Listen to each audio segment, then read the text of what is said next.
My sister posted photos of her standing in front of a house with the caption, "My dream house." But no matter how I looked at it, it was my house. So I tagged her in a photo of a 30-day eviction notice. My sister announced she'd finally bought her dream home with a photo tour of my house.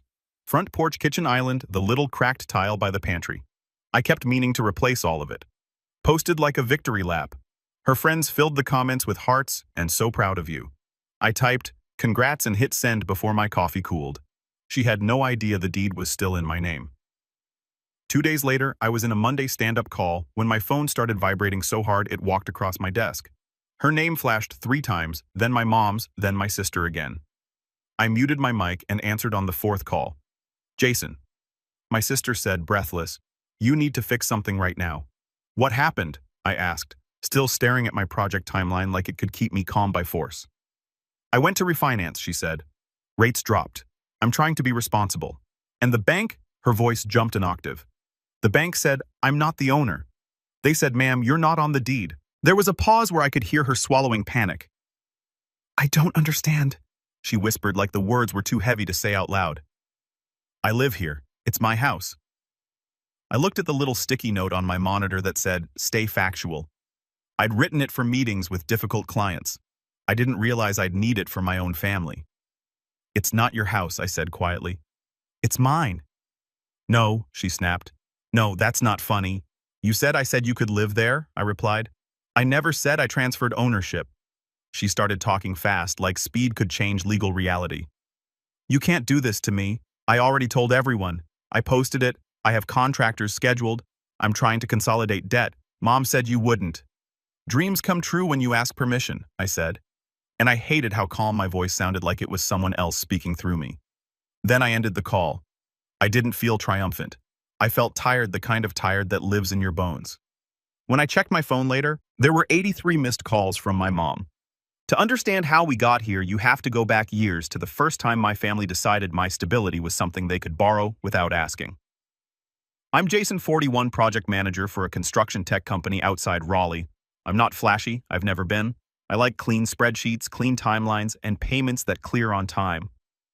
My salary is $118,000 a year. After taxes, insurance, and my 401k, I take home about $6,100 a month. That number is burned into my brain because I built my life around it. My sister Rachel is 36. She's charming in the way that makes strangers want to help her. She laughs easily. She cries easily too, especially when consequences show up. Growing up, Rachel was the creative one. I was the responsible one. That didn't sound like a problem when we were kids. It became a problem when we were adults, when our dad died. My mom got the life insurance payout, $220,000, enough to pay off her small house and set aside a cushion. She told everyone she was fine, but she also started keeping a running list of what everyone owed her emotionally. Rachel moved back home at 28 for a few months. Those few months became 5 years. I didn't live there. I had my own apartment, my own bills, and a steady habit of showing up whenever I was asked. When my mom needed her gutters replaced, I paid the $860 invoice because I didn't want her up on a ladder. When Rachel needed her car fixed, I put $1,400 on my credit card because she said she couldn't get to interviews without it, just until she gets on her feet.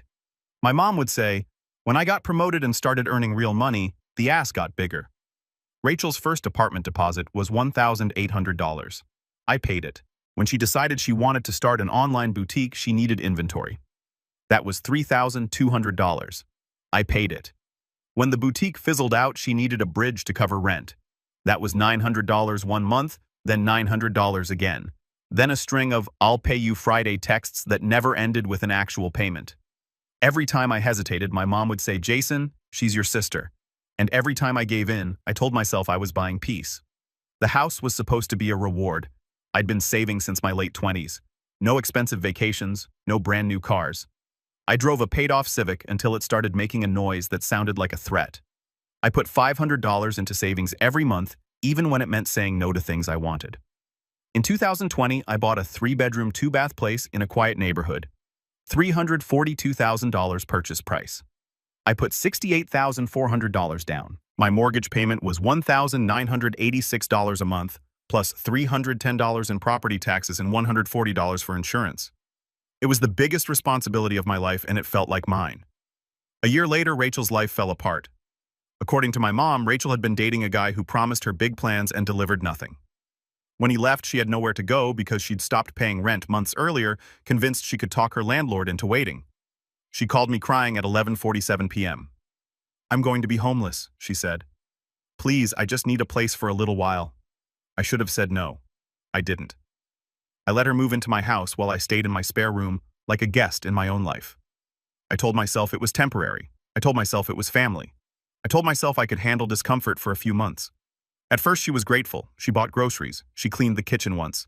She hugged me and said, "I don't know what I'd do without you." 2 weeks later, she started calling the house ours. A month later, she started calling it mine. She got mail delivered there. She updated her driver's license address. She started making little changes without asking. One Saturday, I came home with paint samples for my office, and she was in the living room with a roll of wallpaper. "Oh," I said, "what's that?" "It's for the accent wall," she replied, like the decision was a settled thing. "The living room is boring." "I didn't ask for an accent wall," she sighed. "Jason, it'll look nicer. You never decorate." "I don't want wallpaper." "Why are you always so intense?" she asked, already peeling back the paper, like my answer didn't matter. That became the pattern. Not yelling, not drama, just quiet, constant override. My mom loved it. "She's making it a home," Mom said over the phone. "It's good for her." "It's my home," I reminded her. "She's your sister," Mom replied.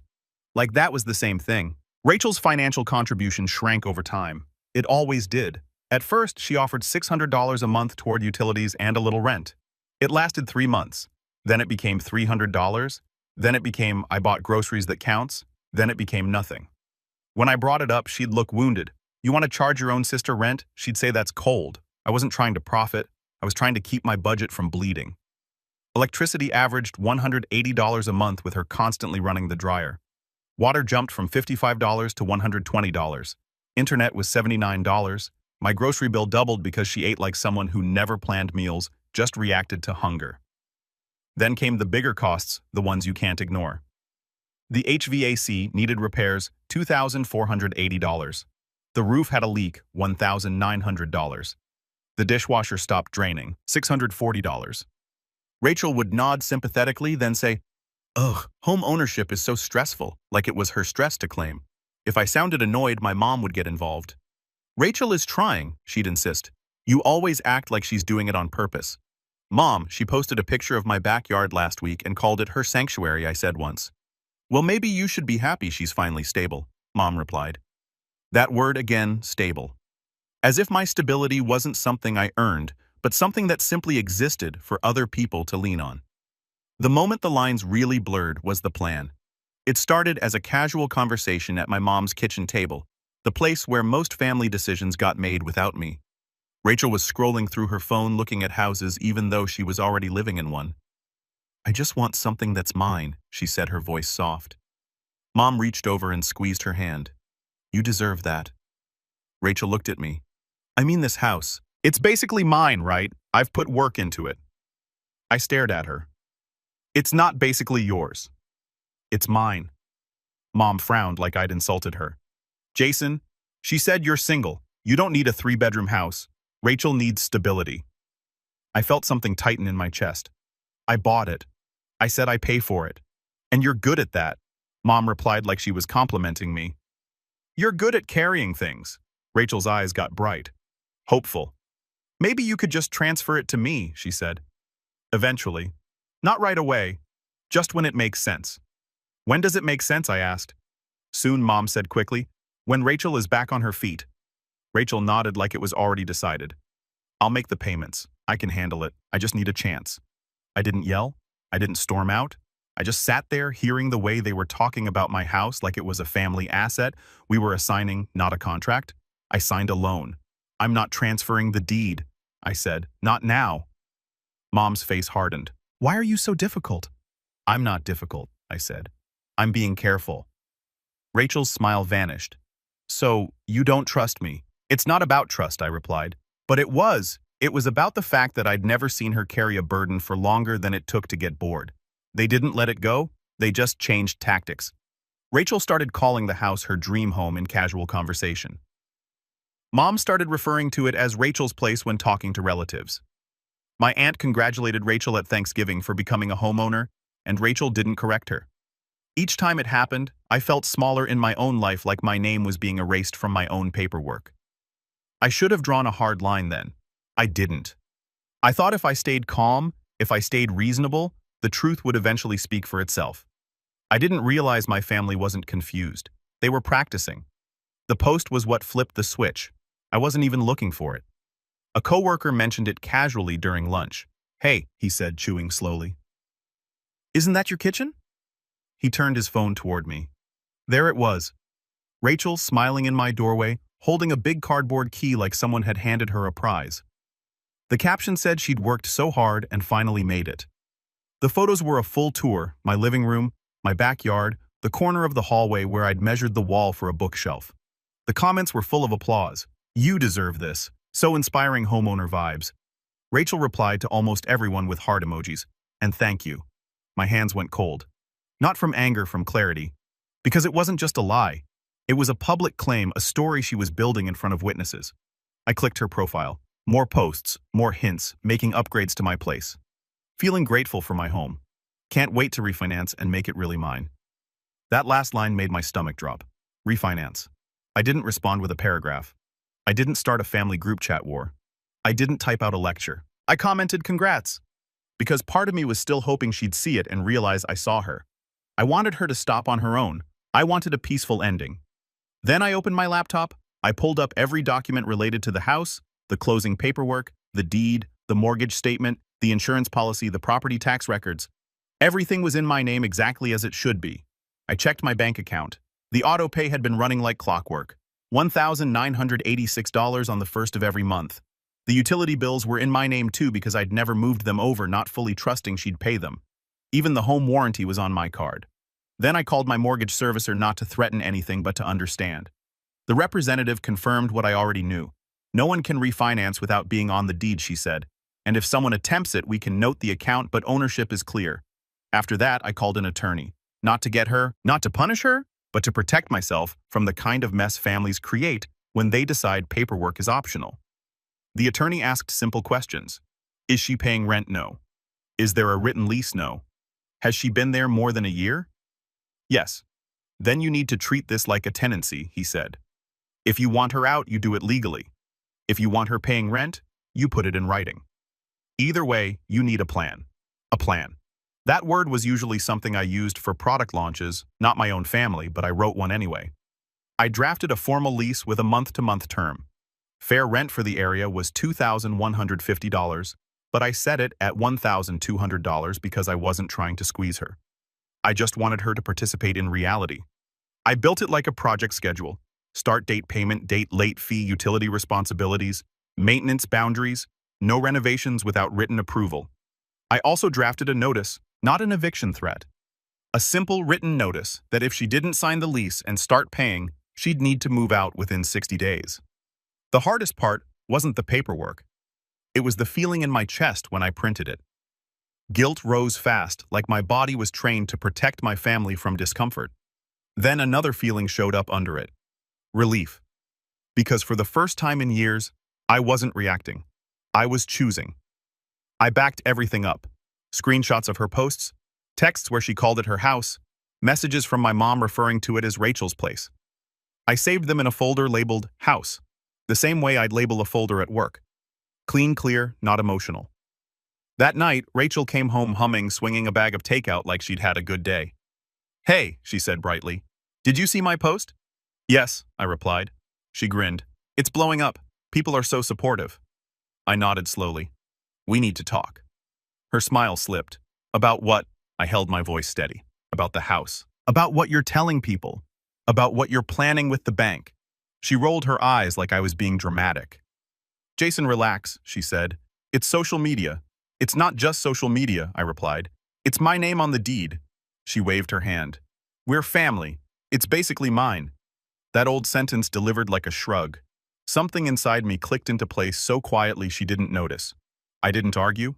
I didn't beg her to understand.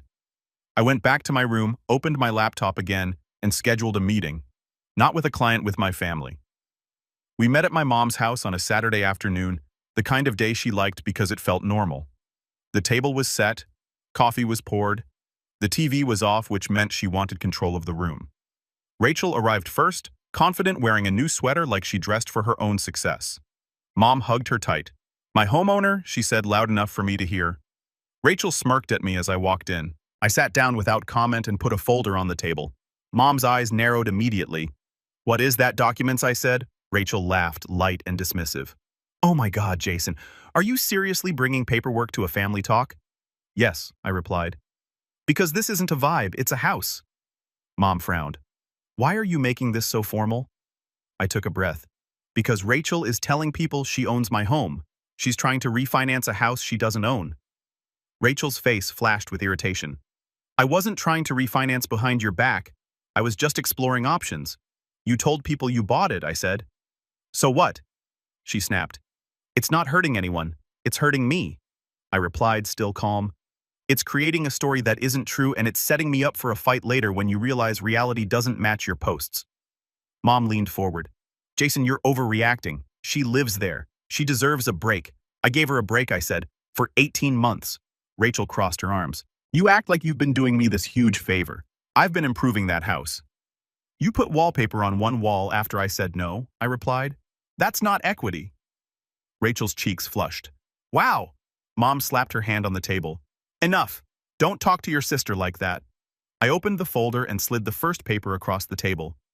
"This is the deed," I said. "My name. Only my name." Rachel didn't pick it up. She stared at it like it was an insult. Mom's voice got sharp. "We know it's in your name. That's what we're trying to fix." I looked at her. "It's not something that needs fixing." Rachel leaned forward, eyes bright with anger now. "So what? You're just going to hold it over my head forever?" "No," I said, "I'm going to set terms." I slid the lease across next. Rachel's mouth fell open. "You're charging me rent." "It's a month-to-month lease," I replied. $1,200 a month. Utilities transferred into your name within 30 days. No renovations without approval. Mom looked like I dropped something dirty on her table. "This is cruel," she said. "It's normal," I replied. "Adults pay for housing." Rachel's voice rose. "I can't afford that." "You can't," I said. "You just don't want to." Her eyes widened. "Excuse me. I've seen your spending," I said. And I kept it factual, not mocking. "You ordered $46 of delivery 3 nights last week. You paid $210 for concert tickets. I'm not judging you. I'm saying if you can budget for those things, you can budget for housing." Mom pointed at me like I was the problem. "You've always been this way. Cold. Controlling." I swallowed. That word controlling had been thrown at me every time I asked for basic fairness. "I'm not controlling," I said. "I'm protecting myself." Rachel grabbed her phone and shoved it toward me. "Look at all these people. They think I earned this. They're happy for me. Do you want to embarrass me?" I didn't even glance at the screen. "This isn't about embarrassment," I said. "It's about honesty and responsibility." She stared at me like she couldn't find the lever that usually moved me. Then she changed tactics, voice softening. "Jason," she said, "I thought you loved me. I thought you wanted me to be okay."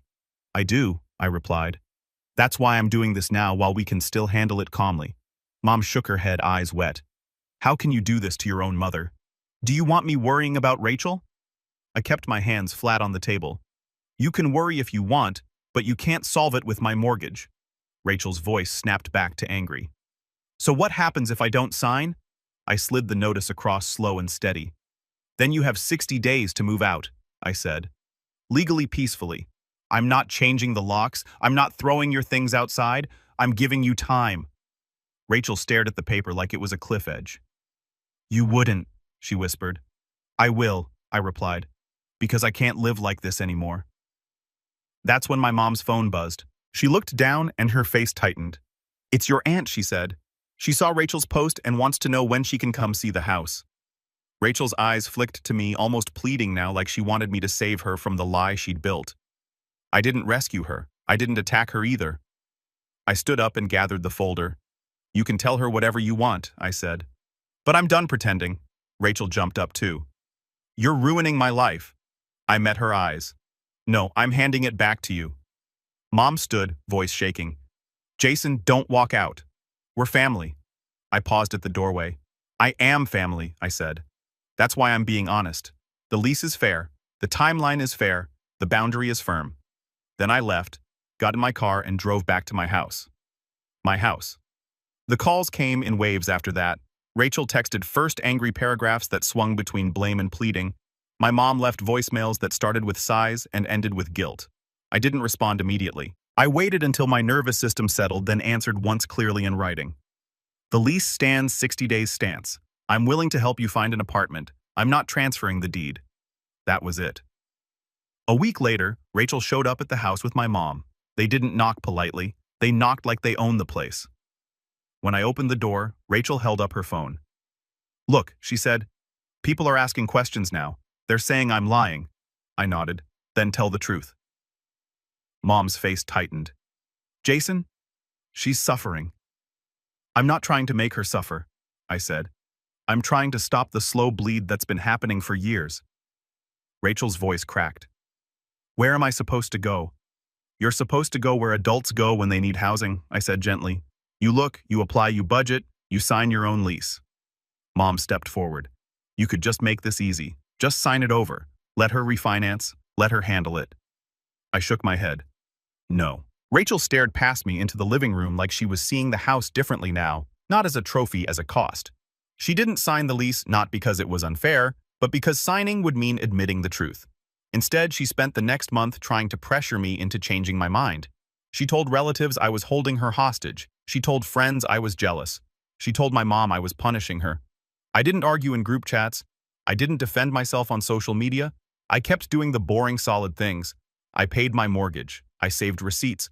I documented every conversation. On day 45, my attorney sent a formal letter reminding her of the 60-day timeline. Clear, neutral language. No threats beyond what the law already allowed, just facts. That letter changed the atmosphere. 2 weeks later, Rachel packed. It wasn't dramatic. It was quiet. She moved boxes into a friend's SUV. My mom stood in the driveway wiping her eyes. Rachel wouldn't look at me. Before she left, she turned once and said, I hope you're happy. I took a breath and answered honestly. I'm not happy about this, I said. I'm relieved I'm finally being honest. She left without replying. Afterward, my house sounded different. No heavy footsteps at midnight, no slammed cabinets, no constant background tension like the air itself was waiting for a fight. I changed the locks not out of spite but out of standard practice. I updated my security system code. I transferred all the utility accounts into my own name again and set up alerts for any changes. My mom didn't speak to me for a month. Then she sent a short text. I miss you. I replied, I miss you too. I can meet for coffee. She showed up guarded like she expected me to attack her. I didn't. I told her I love you. I'm not funding Rachel's life. Those two things can both be true. She didn't like it, but she heard it. Rachel kept her distance. Occasionally, she'd send a message that sounded like it was written with someone watching over her shoulder. Hope you're doing well, I responded politely. Months passed. The story died down. People found new things to post about. Rachel stopped calling my house her dream home because she no longer had photos that matched the claim. I started sleeping better. I started cooking again without rushing. I finally replaced the cracked tile by the pantry. I painted my office the color I'd wanted before I started negotiating my own life. It wasn't a victory, it was a correction. And the correction taught me something simple. If you don't protect your name on the paperwork, someone else will use your stability as their story. What this story teaches us is that family narratives can snowball into real financial risk when no one respects paperwork and boundaries. First, document early. Save screenshots of posts/texts. Keep mortgage and utility records, and reply once in writing with clear terms. Second, put housing in writing. A signed month-to-month lease with a deadline like $1,200 in 60 days prevents "it's basically mine" from becoming a legal mess.